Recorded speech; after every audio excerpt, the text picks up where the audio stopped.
Hello, I'm Kathy Wiseman, and welcome to Working Systems. At a neighborhood potluck, a young woman who was leaving her job shared her concerns about giving notice. She was nervous, worried about the kind of reaction her announcement might ignite. She wants to leave under the best circumstances, but after much discussion, she decided to just get it done, hand in the letter, and resign. It had been a difficult place to work, and she didn't have it in her to plan a strategic exit. She didn't care about burning bridges. So what does it mean to leave a place of employment well? What are the advantages and the challenges of leaving well? How do you steel yourself to do it when all you really want to do is get out as quickly as possible? With me is my colleague Dan Papero to discuss this topic, which is more relevant than ever today, given that statistics show we will average 7 jobs in our lifetime. So why does bolting and cutting off feel so right in the short term, but not such a good strategy for the long term? Hi, Dan. Hi there. This is a topic that's of interest to me because when this young woman spoke, I could see how emotional she was about it, about leaving, and wanting to leave well, but just not being able to tolerate the process of talking about it at length with her employer.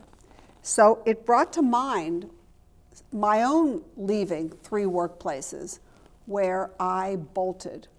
It wasn't that it was a particularly difficult, problematic leave taking, but these were people that were important to me, and I just didn't know how to do it. And I think suffered consequences. And as I've learned more about the importance of relationships in the workplace, I kind of look back and think, what was going on that I needed to get out of there so fast and not to leave with better discussion about it that would have left the door open in the future? So is this a brain thing? What is this about, this need to just get on with it? Well, let me ask you first, what do you think the consequences were that you suffered from those leavings? I think professionally, I was less able to go back to them with questions, with perhaps some additional work, with the fact that we could have teamed on things. I think I cut the relationship when I could have built on it. Mm-hmm. And that's really at the core. I didn't know that I would be able to build on it, but as things came up, I could have gone back and used those relationships to further my own work. Yeah. So I think it had a significant cost. Yeah, I've had this conversation with a number of CEOs of corporations over the years. What's the cost of leaving? What's the difference between when a person leaves well versus when he or she doesn't? Mm-hmm. And because the corporation can have a cost attached to it too if it doesn't handle the leaving well. And it's a great question. It's not one that has a simple answer, I think. There are all kinds of dimensions to it. First of all, what is leaving well? What does it mean to leave well? Mm-hmm. Mm-hmm. What are you trying to do when you leave well? At a most fundamental level, I think that if you leave a job well, you leave with energy toward the future. You leave with a propulsion into the next job, versus leaving with a kind of deflation, which says, oh God, I didn't really do that very well, and I'm hoping this next job is going to be better. Brilliant. But I really think it has to do with keeping one's own momentum going forward, fundamentally, so that you're not moving away from, you're moving toward. But in doing that, you're acknowledging the springboard from which you're coming, which is your current job, which has been part of the ladder that's moved you to where you're going. I think that your point about the relationships is a very, very important one. The workplace is a small enough arena where you're likely to run into the same people again, or your boss will know somebody or something. And it isn't so much that you're trying to sort of suck up to people or anything, it's that you want to come across as a person who has been responsible with integrity, and who has a kind of professional class to herself or himself. And that includes how you leave something. Do you leave with lots of acrimony and charges and all this stuff, or do you figure out what it's going to take to leave that situation with your head up and a sense that you've done the very best you know how to do? If you've done that, you rarely see it as a failure. And it's part of what propels you on to the next one. Well, this notion of leaving so you have energy for the next job, it's interesting. I left a consulting assignment at the end of a contract. I had worked with these people for 4 years on a lot of difficult things. They were important to me. And I left there, it was in a different state. And I think I did a very poor job of acknowledging how important they were. Yes, the fact that it wasn't picked up again, I felt responsible for, that I had done less than a perfect job. Mm-hmm.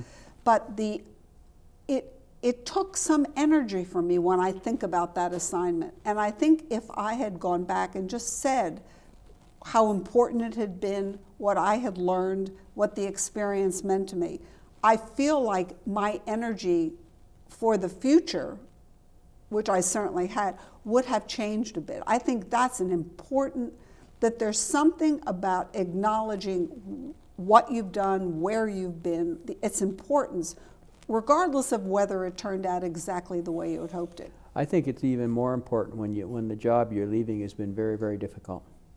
Interesting. What do you mean? I think it's even more important to leave well.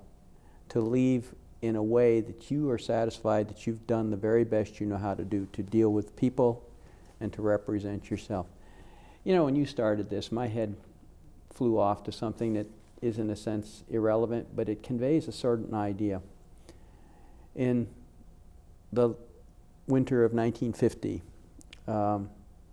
MacArthur's army in Korea had gone all the way up to the Chinese border, only to be overwhelmed by masses of Chinese soldiers coming in.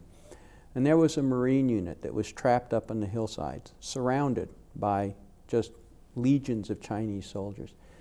And this Marine unit, and it's bitterly cold, it's down below zero, and this Marine unit fought for the better part of a week against these overwhelming odds, and buddies dying around and all this, and finally were relieved. A column got to them.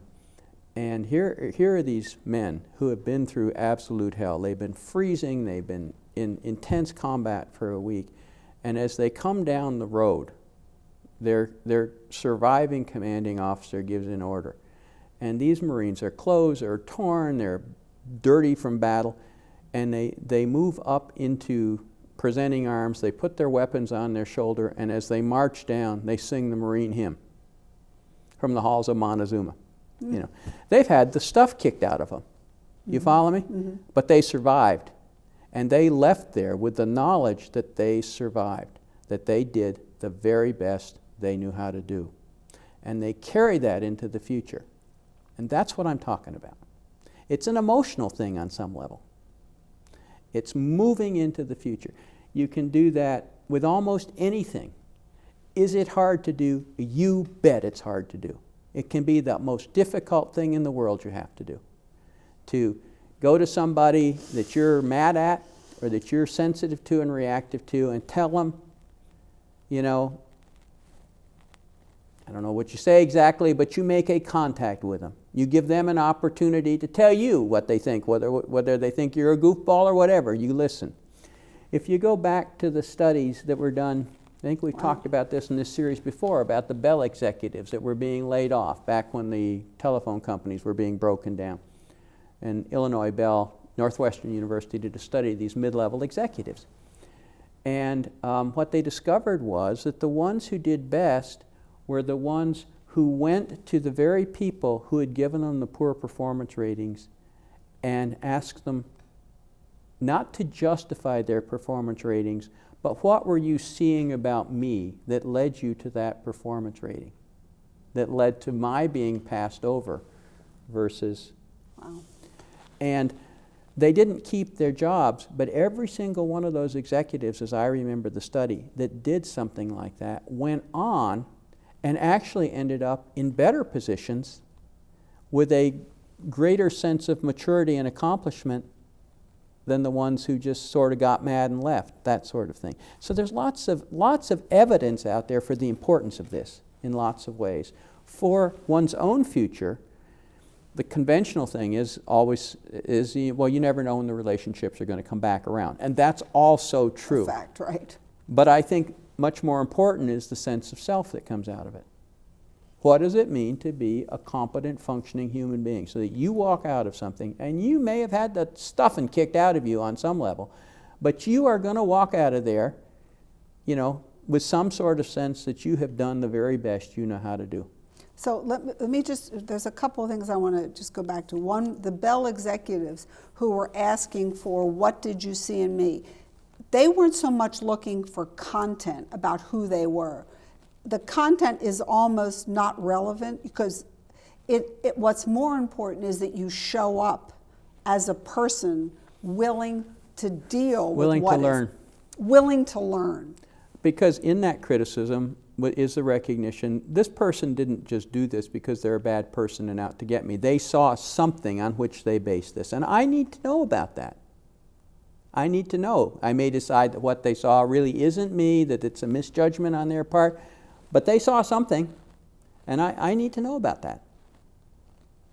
And because if I am going to be a better employee, whatever that means, I need to understand where people are seeing things that I need to work on. Again, I may ultimately decide that what they're seeing is not terribly important, but I at least need to know about it. But the process of going back to important relationships is what allows that energy to remain. And you know, you have good days and bad days at this. Let's be real about this. Yeah. Right. Sometimes you can do it and sometimes you can't. Sometimes your own stress level is just too high, your fatigue is too high, you just can't do it. And so, all right, so maybe you didn't hit a home run this time. You do the best you can with it. These are always works in progress in a certain sense. So I'm thinking about anyone listening to this. The encouragement to go back, to connect, to connect with the relationship has advantages in the moment for yourself, for your career. What is so automatic about why I would want to bolt every time I'm leaving someplace? Is there something in the brain that is a way to understand it? Is it just probably, Kathy, but I don't know what it is. I mean, I'm not sure anybody knows what it is. It's a universal human thing in a certain sense to move away from that which is perceived to be difficult. You know, I mean, unpleasant, personal. Difficult, challenging. It takes an act of intentionality. It takes using the thinking head to override or corral the more basic emotional side that says, I got to get out of here. Quick. To do something more disciplined, to do something that has a longer range outcome in view than the immediate comfort. That may be something that it requires a certain amount of life experience before you learn that, although I think people vary. There are young people who know that already, and some who will learn that because they do the bolting and pay the price. And they're smart and they figure it out. That, yeah, I gained 32 seconds of comfort by running away from this, but look at, you know, I've shot my left toe almost off as a result of it. And smart people figure that out after a while. There are some people who never figure it out. They are so sensitive to the discomfort that they will choose the comfort over the disciplined effort to do something that they think is important. that they believe is important, and perhaps even that their life experience has taught them is important, and to follow through on it. You get any of us uncomfortable enough, and we're going to run if we can. If we can get if out we of can. But people can get better at this. People can tolerate this discomfort. I mean, my gosh, this isn't cancer. This isn't somebody surgically cutting your arm off. This is just discomfort. And yeah, it's easy for me to say that. I struggle with this. I think most of us do under some circumstances. And there's some situations that are more difficult than others. Part of it has to do with the degree to which we put too much in other people. We think they're going to be disappointed because we're leaving, or we're letting them down, or something like that. And then you have to come back to, but it is your life, and you have to do what's important for you. That's part of being a responsible human, making the decisions that you think are important for you in terms of what you're trying to accomplish in your lifetime. Then you think about, what is my responsibility to the people that I've been associated with? And I think a part of that is, some sort of contact communication about what's going on. If you think it's appropriate, it is some sort of communication to them about how they have contributed to you. And that's always the case. I mean, if people are honest about it, every workplace, you learn something. For sure. Yeah, you get something from other people. But I have to, as you were talking, I've been thinking a lot about this notion of tolerating increasing discomfort, that for me is a mark of growing maturity. It's one of the great skills. And, people ask me about my kids, what do I hope they are able to do, which is to tolerate greater levels of uncomfortability, because life has got that in it. Life has got a lot of it. And this really speaks to it. The ability to not bolt. I know that it's worthwhile to finish these things and to make sure that people know how important it has been to me, even if it was hard and it didn't work out well. And I loved your idea about the harder it is, the more need to acknowledge that you've been there, tried it, and that's what it was. But this increasing level of tolerating more discomfort. I think we live in a world that says you should never have discomfort. You should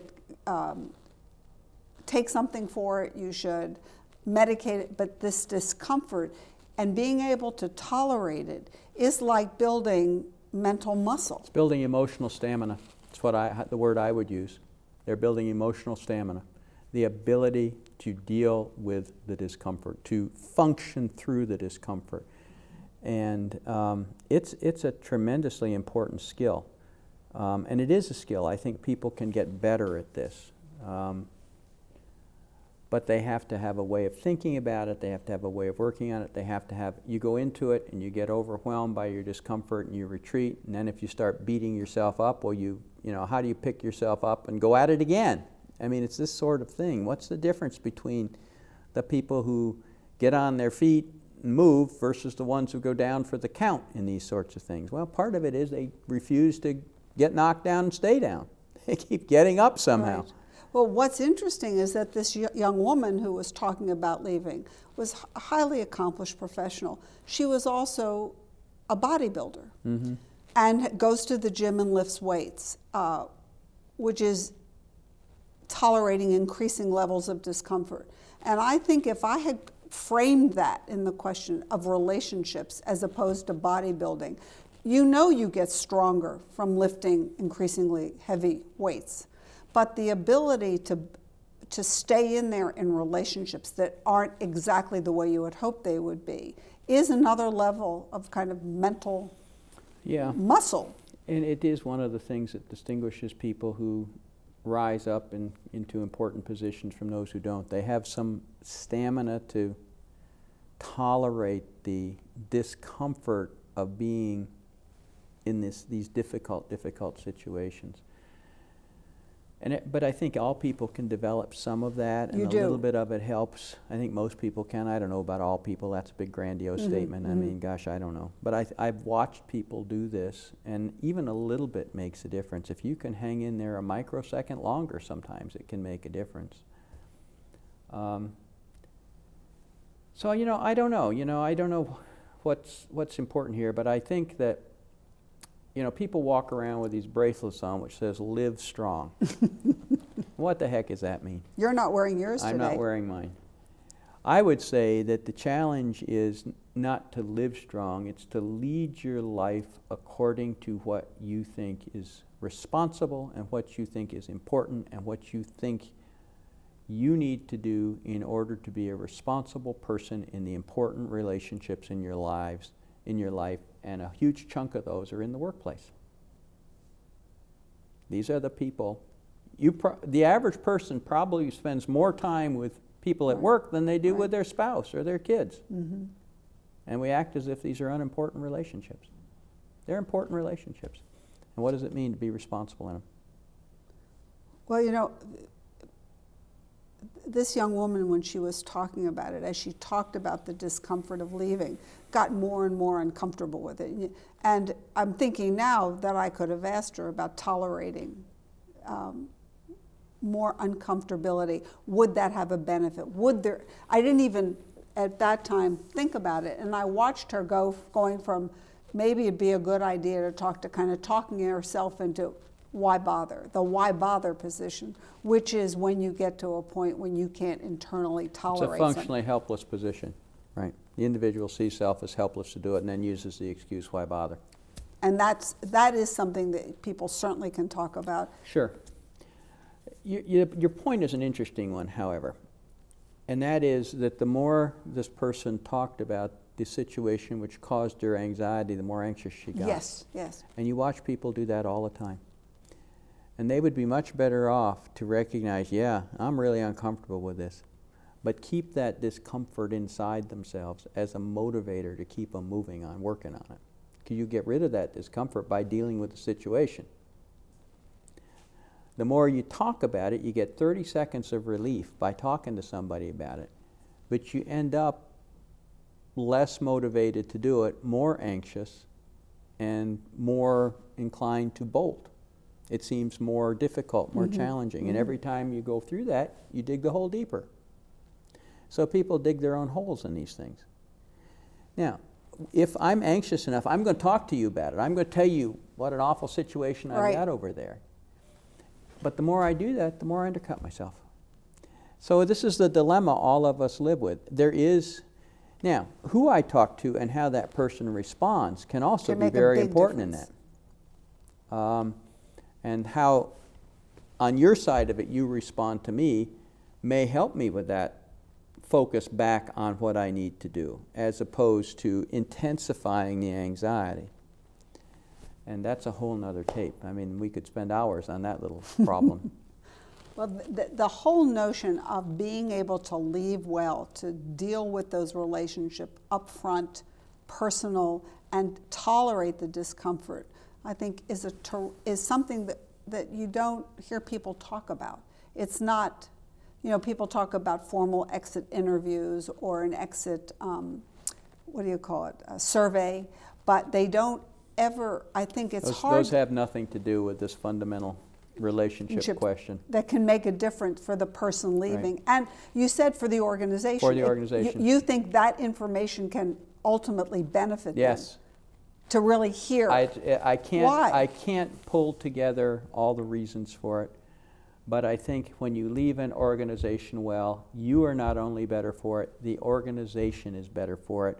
It makes it easier for them to bring the next person in. There aren't as many raw, loose ends hanging around. There's not as much energy that's gone into managing the poor leaving, because the organization has to manage it too. Right. If you go running out of an organization in some sort of way and you haven't told people about it, they're going to have a reaction to it that is going to consume time and energy. Time and energy organizationally are money and productivity. There is an impact. The more management stuff has to deal with this, the less management stuff is focused on task accomplishment. The more the other coworkers have to deal with the relationship turmoil, the less focused and capable they are to perform their own task in one way or another. They can get caught in your anxiety. They get side-taking in it. You know, if you're not if there's been a conflict of some sort. And if they side take, then it perpetuates the conflict. The person leaving is no longer there, but the conflict remains in the organization, which means the next person who comes into that slot has got a mountain to climb that's not even visible. I mean, those are some of the things that get into that, I think.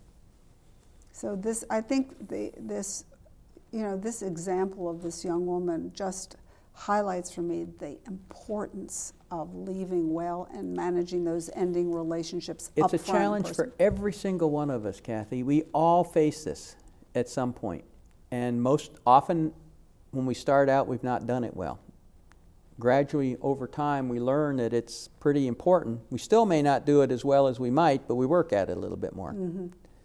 I mean, it's like, you know, it's like a divorce in a certain sense. How do you... It's got that kind It's got that kind of stuff in it, right. and it kind of or it can have that kind right. of intensity in it. Well, thank you. Yeah. We are at the close. No question about it. Leaving your employer by choice or not is a significant event. Trying to put the past behind us by exiting just as fast as we can is human and compelling. Working against that instinct, however, can be important and beneficial. Good luck to all of us as we leave our places of employment. I am Kathy Wiseman with Dan Papero, and you've been watching Working Systems. I can do better, you can do better.